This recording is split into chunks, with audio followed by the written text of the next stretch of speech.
Throughout this campaign and speaking with family, it has been very motivating to find out of my grandfather, who has been involved in politics way before my time, and now feeling this kind of bridge between us, where we're here in 2018 and I'm running to be the first Native American into the Texas House, when back in the early 1960s or before, where my grandfather had a passion for politics and a passion to get our tribe federally recognized.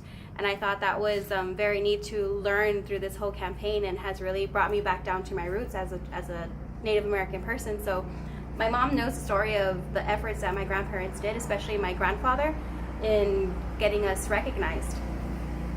It was probably in the late 1940s, very late 1940s, early 1950s, when my parents used to take us to Arizona every year, every summer.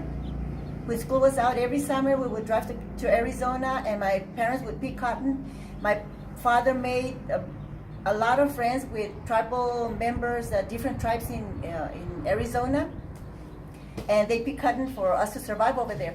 And all this time, all these years, till I was about 11, I figured we were going over there in the summer so my parents could work picking cotton to feed us and bring back some money.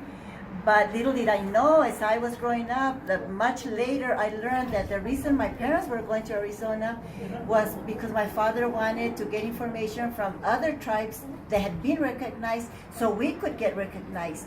So not until 1967, I was working with Project Bravo, and I was invited to go with some of the council members and my father to go to Austin and meet with Governor Connolly. And that's when we were made wards of the state. And we came back, and that same year, they hired Mr. Alton Griffin. He was the superintendent at another tribe in Texas. And he came to work with us, and he and I were the ones that started the first office here. He got me to resign from Project Bravo so I could help him start the list of all the tribal members living here. It was only just like a handful, maybe like 100 and some.